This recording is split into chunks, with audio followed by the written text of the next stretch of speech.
Hello and welcome to the latest from Hearts Standard. Give me 2 seconds while I shut my door just so no one else can hear me. I'm back. Thank you very much for that. Hello and welcome to Hearts Standard. My name is Joel Sked and I am joined by James Kearney on this occasion. How is it going, James? Yes, better than yesterday. So yes, I'll turn myself in. It was my fault. I couldn't get my microphone to work for love nor money, and in the end we gave up. So we're back now. So we're normally a couple of minutes late. This time we're 24 hours late, but we've got there in the end, and that's what matters. Not unlike Hearts on Monday night. Yes, a seamless transition into talking about Greenock Morton, the 1-0 win at Capital against Greenock Morton. So apologies for the lack of video yesterday. We did try. We encountered technical issues. We're fine now, so we will look back on the win over Greenock Morton in the quarterfinal of the Scottish Cup at Capital on Monday night. We'll look ahead to the draw with Rangers. We'll touch on the ticket debate, even though there shouldn't be a debate, and we will look at Craig Gordon's inclusion in the Scotland squad, as well as Xander Clark and Lauren Shackleton. But yes, we will start with Monday night. You have watched it back, James. You've put up a piece on the site analysing the game. My take on the game was very similar to kind of what I expected. I thought it might have been more comfortable in the end, but I did think that was going to be a tough match because of how awkward opposition Greenock Morton are, and how uncomfortable they make it for teams, as they promised and as they did. And I think they set the tone out very early on in the match, where I think they got a throw in our half, just in our half early on. And they were going to get it quick, but they stopped and then brought the 3 centre-backs up, and then Lewis Strapp just hurled it into the box. So it was a very uncomfortable evening, but at the same time, it was a deserved win, and that was all that really mattered in the end, was getting through and getting to the semi-final. Well, yeah, exactly. It's a cup game, it's a quarter-final. The only thing that matters is making sure you get there in the end. But yes, I think that it was interesting actually watching it the second time round, and okay, this is maybe because you watch it and you know what's going to happen, you know how it ends. And I remember, for instance, after the game on Monday night, Naismith talked about how he thought there was quite a lot of control in the performance, and me and you were kind of going, was there really? I don't know about that. But to be fair, I think watching it the second time round, I think barring that kind of 20-minute spell Morton had at the start of the second half, they didn't really have, Gordon didn't have too much to do. They weren't making too many inroads in terms of creating chances or looking like they might score. In the first half as well, I think Hearts, while they weren't exactly at their creative best, they were still making chances in the final third. Alan Forrest in particular was really dangerous, cutting inside from the left-hand side. But it definitely could have been a lot more comfortable in the end. But I think the main thing was that with the way Morton were playing, they were never going to be able to do that for 90 minutes, particularly that kind of spell they had during the start of the second half when they were really pushing bodies forward. Hearts were pinned back a wee bit. But during that spell as well that Hearts were still kind of creating chances every now and again. Kingsley had a couple of set up 3 great chances. In fact, 2 of them are crosses. One of them was that pass through to Denham. Like any one of those could have easily resulted in a goal. But I think that spell of the game, it did show though that Morton, they were definitely vulnerable to counter-attacks going through the middle, because Hearts basically spent most of their time in possession, attacking down the wings, because there's no space to play in the middle, and that's fine. But when Morton were kind of piling bodies forward and lost control of the ball, at that point Hearts were able to spring forward and attack just straight through the middle. Like Cammy Devlin was often at the heart of it. Sometimes he'd just dribble forward, sometimes he'd just launch it forward for Shankland to chase, but it was clear that Morton didn't like that one bit. So then when you get to the last 10 minutes or so, and then Birmingham gets the ball deep, and he just runs past, I think it's four Morton players who just nobody really sticks a foot in. Like you can tell they're just knackered. Yeah, and because Benny, he's pretty strong, dribbler running with the ball, but he's not quick. Let's be honest. He looked absolutely rapid. Exactly. He just glided past a lot of them. And then it's an absolutely sensational pick out as well. I mean, there's a great moment. I can remember a screen grab of it in my article where it's him, he's driving forward. Shankland's just drifted into that space and created a bit of space. And Benny's looking straight at Vargas, so he's not giving the game away at all. You know, and obviously right before this, he plays this reverse pass, and even Vargas is pointing at Shankland, going like, you know, play it to him, and then there's just that lovely, great reverse ball that completely catches everyone out, and yeah, Shankland gets it stuck under his feet, you know, which happened a few times, but the ball gets to Vargas, and he atones for that absolutely honking miss. Just it wasn't that long beforehand, so yeah, I think it definitely is a good win. It's a deserved win. But yeah, certainly another goal wouldn't have gone amiss. But you know, we know that Morton do like to make life difficult for you, and that's exactly what they did. Yeah, I think you look at Morton and I felt like they needed to score when they had that bit of pressure. Just the nature, just how they play. They're missing key players, namely George Oakley in attack. If they had to get the first goal and then defend it, and that was the only bit of tension. I just with their lack of options on the bench, that I knew that if Hearts kept going and just kept them at bay, they would score. And even if it took extra time, they would run out winners. And Liam says in the comments here, Hearts were not great, but never panicked. The confidence this side has in the belief that if they keep doing what they are meant to, they'll get chances. Great to see. That's spot on. And that's a big thing. I think a big thing for Naismith is that he doesn't want the players to go chasing and get caught up in the occasion. So, for example, on Monday, when Morton were putting pressure on Hearts, that's second half, just kind of ride out, just keep doing what you're doing, and then you'll get a foothold in the match again. And it's something I'm going to, what Liam said there, again, spot on, something I'm going to write about this week, hopefully out tomorrow or Friday, and just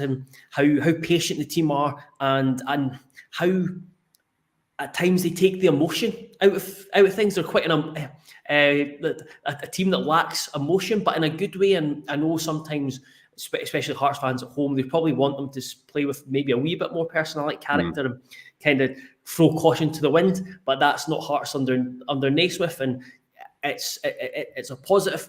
And like Liam continued to say, Gordon made 2 run-of-the-mill saves. I thought the one from Strap, I thought it was a really good save. Just how quickly he got down. I thought that was. I would put that under good or great. But he was right. Poor finishing and or decision making from Hearts, coupled with atrocious pitch, stopped this game being 3 or 4-0. And Dougie Emery's comments after the match were eyebrow raising when he said that he felt that he thinks Hearts could have counted themselves lucky, and it should be Morton that were going through.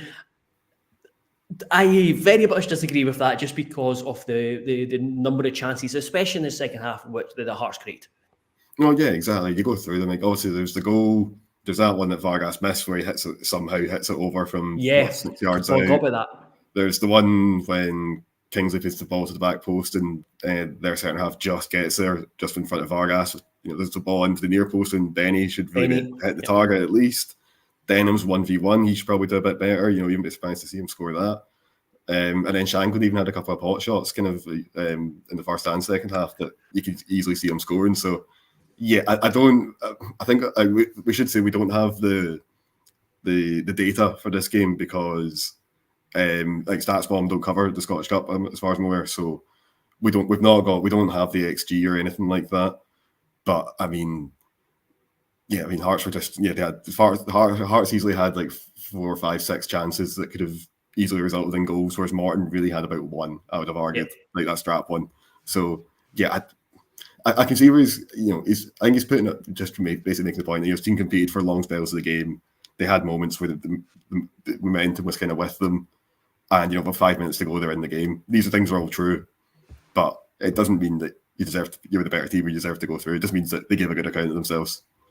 And the pitch was tricky. I was pitch side after the game as well for the press, speaking to the managers, and it looked like it looked like a golf course that was under repair during the summer. If it was like dried out and they had to, like, they were repairing divots, there was a lot of sand on the pitch and a lot of kind of repairs going on. So it was tricky. But again, part of that just happens. It's just Capello, just because of where it's situated. Just the geography of it. It's like it's right next to the sea. But it's going to happen. It's going to be a bit. It's never going to be the best surface in the world.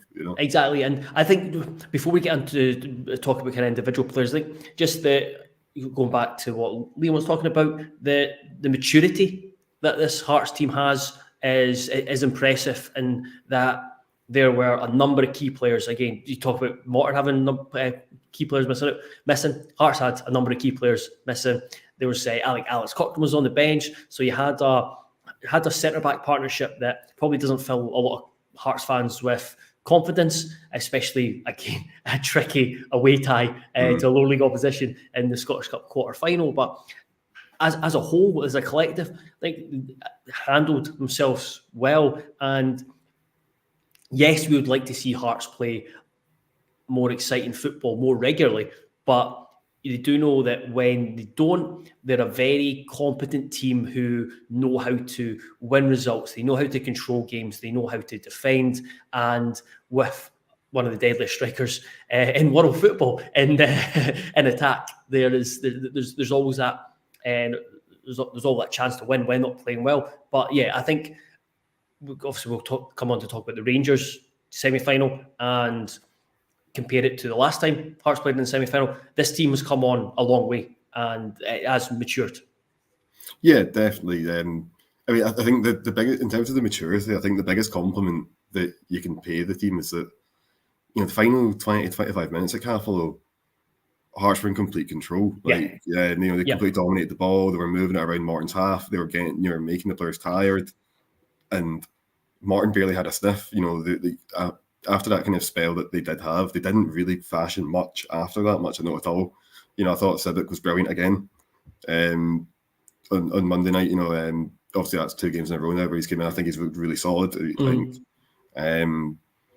maybe put a few doubters wrong, probably including myself. I think he's been absolutely fantastic. And again, Rolls as well. Again, you look at that kind of game, the kind of opponent Morton are, and you kind of go, oh, is he up for it? Because in the past, there's been games where he's not been up for it and Hearts has paid the price. But again, he was really solid. Again, I don't think they were really truly tested as much as they probably could have been throughout the game. But at the same time, they did everything that was asked of them and did it brilliantly. So, I think that's the best kind of compliment you can pay the team, is the fact that when it got to that last 20 minutes or so, yes, it was 0-0, but it didn't, barring, a crazy goal or some terrible mistake at the back, Morton never really looked as if they were going to go on to get the win at that stage. So on the second time round, I don't know. The first time round, I was still a bit, I don't know, I'm not sure about this. Was there any player who really, I don't think there was any terrible performance, but was there any player that stood out? Because we were talking about it with colleagues at the match, and it was like who was man of the match. For me, I know most of his saves were pretty routine, but Gordon had a really good game without many outfield players really standing out. Or am I being harsh? Was there anyone on the watch back other than you've obviously picked out Civic and Rolls? Anyone else that kind of stood out? Probably Kingsley, to be honest. I thought he had another just really solid game where in the first half he didn't see too much of the ball in the first half, but particularly getting forward. But then in the second, I think just because whenever Lembakis is playing, particularly in the back four, it tends to be a bit lopsided where he kind of pushes up and Kingsley will hold back a bit. Whereas in the second half, though, there was a bit more balanced, a bit more even, and Kingsley was pushing up more. And then we saw he was getting these balls in the box that could have easily resulted in a goal. Defensively, he was really solid, and then also during the build-up play as well. The way the Hearts building out, basically, obviously the back forward kind of pass it around. They get pressed by 3 Morton players, and normally it was Kingsley that would be the man that would basically have to try and beat the press with the pass.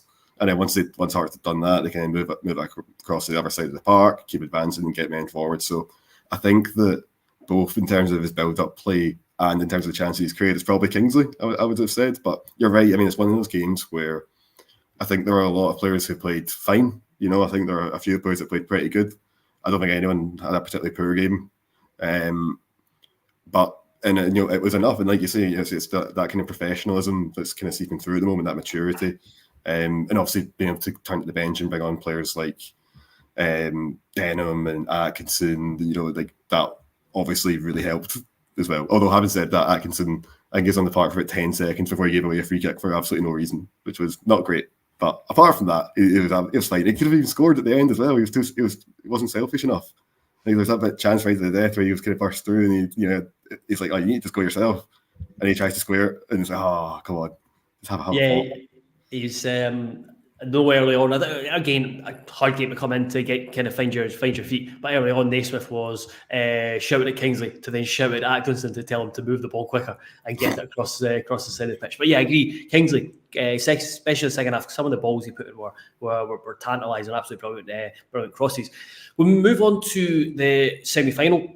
Hearts will play Rangers on either the 20th or 21st of April. I reckon it'll be the Sunday, the 21st, especially if Rangers get through their Europa League tie. I believe it would just make sense to have on the Sunday. Now, I can actually play a clip of what Naismith kind of said when asked about Hearts and coming up against Rangers, especially for the second time in the semi-final, having lost 3-1 in the League Cup semi-final earlier this season. Say use the semi-final, the last semi-final. Do you mean to learn for that and get a better? Yeah, I think we do. We need to, and at this stage, the 3 opposition you could have got, you're dealing with that, but then the occasion on top of it, that's part of it. It's understanding that it is just another game. I think against Rangers we've competed well in most of the games. The last game we lose 5 goals, but arguably we are at fault in 5 goals. Rangers didn't do loads that you're applauding the goal, and we've got to use the disappointments to put up a better fight and ultimately get through in the competition. I think that's the key came right at the end there, to put up a better fight. I think that's what will be expected for a Scottish Cup semi-final. You just the hope is you're just like, it can't be as bad as the last time at Ibrox, and it will surely be better than the last time at Hampden Park. Ideally, I would have liked Aberdeen in this the semi-final, because in a way that would have been a mini final, just because winning that would ensure, providing Hearts continued to finish third, winning that would take in the final, secure European group stage football, as it did last 2 seasons ago when we beat Hibs. But I go back to, we've never beaten Rangers at Hampden Park. It has to happen at some point. Well, yeah, you'd think, and there have been quite a few firsts this season, or the first time that X has happened in 20 odd years or whatever. So who knows? I mean, I think that when it comes to this stage of the tournament, obviously, you need to play Celtic or Rangers at some point. You're not going to win a cup without beating Celtic or Rangers. That's just the reality of Scottish football. We did it before in 2006. Did you? Oh, fair enough. Yeah. That's lucky. That's incredibly lucky. But you know what I mean? Dollars to donuts. You're going to have to do it at some point. Having said that, though, I mean, you'd much rather play Celtic than Rangers, wouldn't you? Given the fact that the last 2 games against Celtic, Hearts have won, whereas the Rangers, like you say, there's been a couple of hidings in there. There's been a couple of games where Hearts just didn't get going at all whatsoever. So yeah, I think that obviously there has to be massive improvement. We know that. But I think the one thing I would say is that it does seem as if, as the season's gone on, that Naismith has learned from his mistakes, and I would think as well. You get the impression from him that he's quite a serious student of the game. And that you can tell he thinks about it a lot, and he's really kind of switched on tactically and all that kind of stuff. So I think that, surely after the last 2 games against Rangers, I'd like to think that he's learned some lessons from them, because there are some common themes that I'm sure we'll talk about closer to the game itself. But whether it's the 1-0 defeat at Tynecastle, whether it's the 3-1 defeat in the League Cup semi, whether it's the 5-0 at Ibrox the other week, there are some common problems throughout them all, and that's something that definitely needs to be addressed. It'll be interesting to see what happens, because generally when it comes to whenever Hearts have been playing Celtic or Rangers, Naismith's selection's been pretty consistent. Like, the personnel might change, but in terms of the way the team plays, it's largely quite similar. But I think that certainly after the 5-0, I think that's shown that you can't treat them the same way like that. They are. That is something that Naismith is quite good at. I think is treating each game on its own individual merits, setting up the team tactically in order to combat specific threats. Rangers are the one team he's not really done that against. Let's be honest. He's done it against other teams, but when it comes to Rangers, results have been poor. There's no getting around it. There was that 2-1 at Ibrox earlier in the season where that was a good performance. Hearts could have easily got something. But even that day, Rangers were the better side, and it was hard to begrudge them the 3 points. And the other matches, Rangers have won, and Hearts have underwhelmed. So there's definitely got to be improvement there. And who knows? Yeah, like I said, it has been a season of firsts. So, and they're going to, it could be a very impressive points tally come the end of it. Why not? If you can go to Parkhead and win 2-0, there's absolutely no reason you can't beat Rangers at Hampden. But it needs to be better. Let's be honest. Yeah, absolutely. And like you said, we will dive deeper into analysing that game closer at the time. It's hard to do so when there's so much football to be played between now and then. We've got 4 league games between now and then, starting with Ross County on Saturday. I was going to say something about the final, and I think if I'm right, I'm sure Rangers the only team that we've not beaten under Naismith's time in charge. I think we've beaten everyone domestically, because obviously we got beat by Palk twice. We'll move on to talk about the semi-final.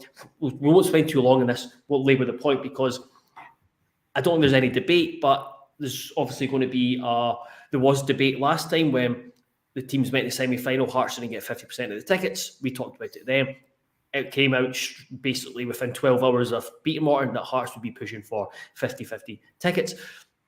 Now, whether or not Hearts would sell, I'm guessing the split would be probably roughly 22,000 each. Whether Hearts would sell that for a semi-final potentially on a Sunday, I think that's maybe up for debate, but there really shouldn't be any debate about actually just giving Hearts the chance to sell 50% of the allocation. Well, yeah, it seems like the obvious solution, doesn't it? Where you go, okay, we'll do a 50-50 allocation. You've got 3 weeks, 4 weeks, put a time limit on it to fill it out, to sell it out. If after that point you've not sold out your allocation, okay, then at that point we can start talking about making it 60-40 or whatever. I don't think it's rocket science, and I think this is something where I'd like to see more leadership from the SFA in general, not just when it comes to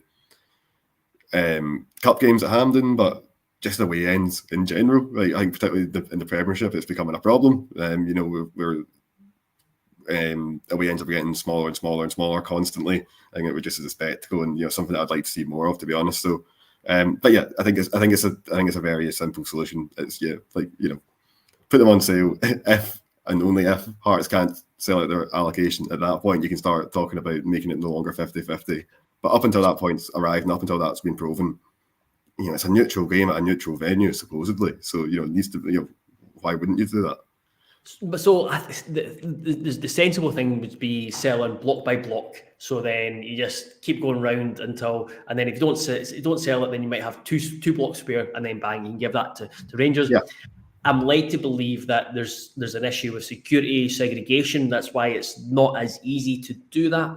But I just look at it as, like you said, it's the National Stadium. It's a neutral venue of a semi-final that I just think not doing it, it just plays into the narrative that the SFA cater to two sides. And let's not forget, this is already going to be played at a stadium where they have their end. Celtic end and the Rangers end, which is ludicrous.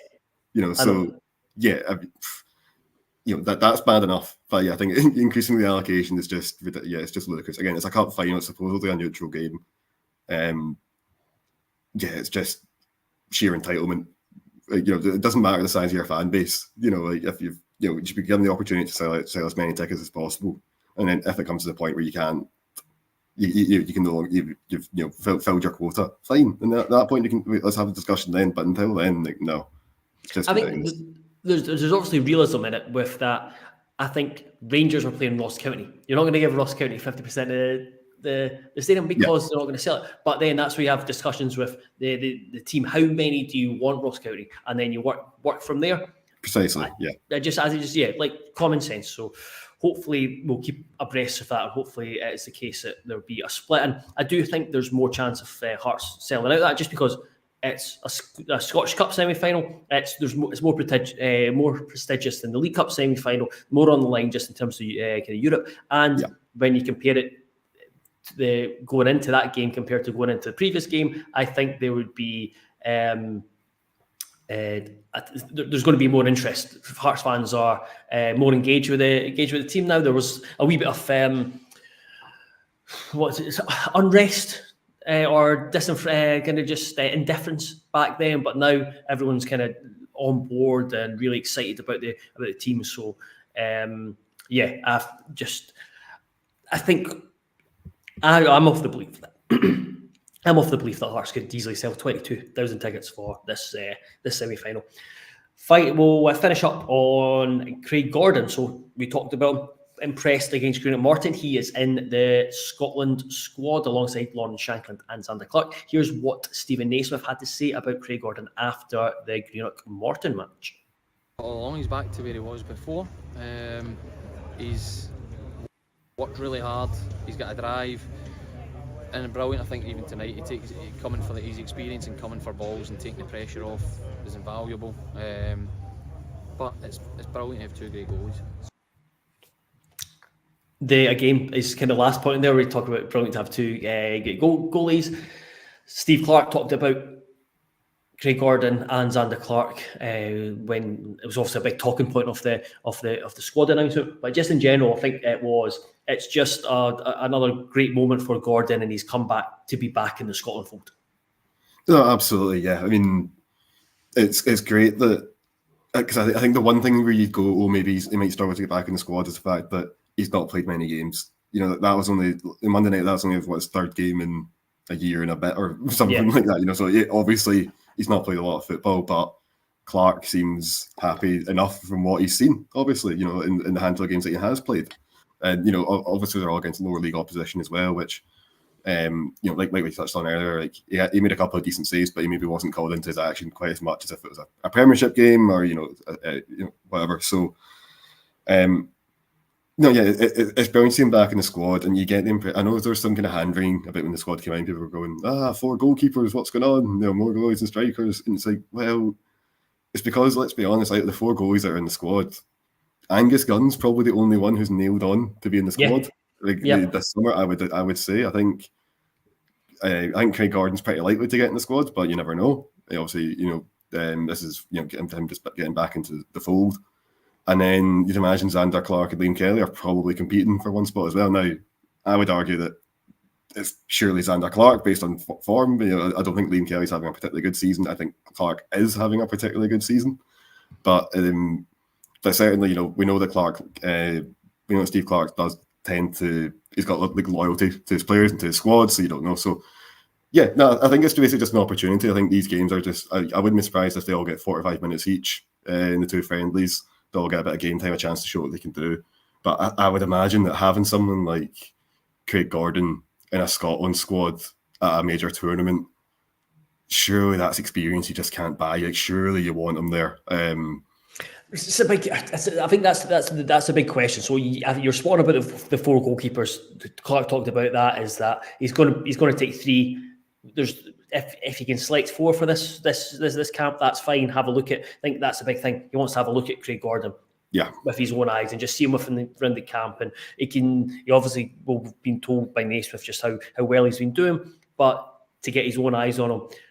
I think the big question, I'll ask you this, James, because you're probably you're a tartan around with foot soldier more than me. If Angus Gunn was sent off or got injured during Euro 2024, who is it you would want to come off the bench to replace him? Would you want Craig Gordon? Would you want Liam Kelly? Would you want Xander Clark? Yeah, it's got to be Gordon. Yeah, I don't care if he plays in, say, one game team now in the rest of the season. Maybe he plays in the semi-final, Hearts get beaten, and that's it. That's all. He's only played 4 games in a year and a half. I don't care. I want him already. I still want him there. again, he's very solid. You know, I'd imagine Gunn's probably got the starting jersey, but even then, I'm right in saying he's not been playing too much either. I don't think. I think he's had an injury. He has Right, an injury as well. injuries this season. Yeah. Yeah, I mean, I'd still imagine he's first choice, but certainly you're right. I mean, if God forbid, if Gunn picked up an injury or gets sent off or something, surely you want Gordon between the sticks. We know that he's capable of just those little moments, and we know his shot stopping and his reflexes are as good as they've ever been, and that's always been the highlight of his game, really. I would argue. I mean, you know more about goalkeepers than me, but I would always thought that those are his biggest strengths, right? I know it sounds daft because he's a goalkeeper, but like he's really good at saving the ball. Yeah, that's it. He's so good at it, and I know it's a difficult situation. I know there's been Scott has been in the YouTube comments with someone who's been commenting that around the Xander Clark and Craig Gordon situation at Hearts, and I think it's difficult for Naismith because you've got a very popular member of the squad who's performing well, he's not really let Hearts down, and then you've got this club legend who I would still say again I'll only know it when he's had a string of games. But in my eyes, he's probably still better than he's probably a better goalkeeper than Xander Clark. So it's difficult you play your strongest 11, but then it would be harsh on Clark, and I think there'll be squad dynamics at play. So it's a difficult one, but yeah, Craig Gordon is. I think he's, until we see otherwise, the most reliable alongside Angus Gunn, Scotland goalkeeper. Just want to finish up by asking a couple of questions that came in. So Raymond Wren asks, with Xander, Craig and Lawrence in the Scotland squad, do you know the last time we had 3 players in a Scotland squad? Scarfs around the funnel. No. Scarfs around the funnel had this, were discussing something similar in maybe a couple of months ago. And I think they might have been talking about 4 players in. So I certainly remember back in around 2006. So that was when Scotland were in the Euro qualifying group with France, Italy, UK, and Georgia. That was around the time when Craig Gordon, Paul Hartley, Andy Webster, Stephen Presley were all in and around the squad. And you also had Robbie Nielsen, who got 1 cap against Ukraine. So I think you might go back to 2006 for the last time Hearts had 3 or more players in the Scotland squad. So I'm going to say that. I can't think of another time in recent years that's happened. Yeah, that might be wrong. Because Halkett and Barry Mackay have been in squads in the last couple of years, so it might be that. I think a few years ago, Kingsley was in the squad, was he not, at one point as well? I don't think he was. I'm going to come on to that next question, but he got a cap, but it was when he was a Swansea player. I think. I don't think he's been called up since he was a Hearts player, which leads me on to thoughts on if you think Kingsley should be in the Scotland squad. I know there are better defenders in the squad, but he is the only one that could play Tierney's role. This is something I can very much get on board with. I was pushing, and I certainly wasn't the only Hearts fan pushing for this, not last season, but the season before when Kingsley was in fantastic form. And you just looked at the way Scotland played with Tierney, who was making overlapping runs, and he just, the left sided centre-back suited him. And the way Kingsley was playing for Hearts, he was the most natural replacement to come into him. And the fact that he can cover essentially 3 different positions in centre-back, or 4 actually, if you play centre-back in a back 4, centre-back in a back 3, left wing back and left back. So, yeah. Because if there's one thing that Scotland needs, it's another left back. Left back, yeah. Again, I'm biased. I would love to see him in. You might agree with me, James, but again, you mentioned it. Steve Clark's quite loyal and sentimental with players, and there's just left-footed centre-backs and like Scott McKenna, Liam Cooper ahead of him. Yeah, I mean, I think that Kingsley would definitely have a part to play in the squad. I think, like Innes says, but I think he could do that role, that Tierney role, and let's face it, Tierney is injured a lot, and it's probably quite a good idea to have somebody else in the squad that can do similar things. And like you say, particularly last season in the back 3, he looked like the most obvious replacement. I think when it's a fully fit squad and you look at the players that are getting in ahead of him, I think you can go, all right, I do get it. But as much as I think Kingsley would add to the squad. But you look at, the guys who are playing in defence ahead of them, and, they're all pretty good, solid players playing at a high level. So I don't think there's any shame in, not getting included. But certainly you're right. I mean, his versatility is certainly good, but I think that at this stage in his career, he's 29 now, I think. And like you say, Clark does kind of he does tend to select the same group largely, with maybe a couple of players in the fringes that come in and out. And I would think that if Kingsley was going to be a kind of regular feature of the Scotland squad, it would have happened by now. I think, I think the fact that it's not happened yet, which suggests to me that just Clark thinks other players are ahead of him in the pecking order at the moment, which is hard to argue against, but there you go. We've got an answer. We've got an answer in the, and I am completely wrong, and you were right, James, when you talked about Stephen Kingsley being part of the Scotland squad. He did get a second cap, and I completely forgot about this. Got a second cap away to Ukraine. I think that was when it was played in Poland. I think Ryan Porteous played, and there was a 0-0 draw. Yeah. Duncan Cameron says 2002 versus Ukraine away. Gordon, Kingsley, Mackay. Kingsley came off the bench. Hats off to you, Duncan Cameron. Yeah, what a shout. Completely forgot about that. Aye, no, yeah. That's a brilliant shout. But I do think with Kingsley, it's barring a kind of the sort of defensive crisis that, when Scotland had to draft in Andy Considine and stuff like that, it does seem to me as if just Clark thinks the likes of, say, Hanley, Hendry, Porteous, even Cooper, McKenna, he just seems to think that they offer more to the squad at present. But I agree. I think that while they're all good players, I don't know if any of them can kind of do that left-sided centre-back role, certainly the same way that Tierney does. I don't think Kingsley could do it as well as Tierney either. I think Tierney's an absolutely wonderful player. But we would say that when you look around the kind of other options in the squad, the other people that are available, I would argue that Kingsley is the most like-for-like natural replacement to fill that void and hopefully not when Tierney picks up his next knock.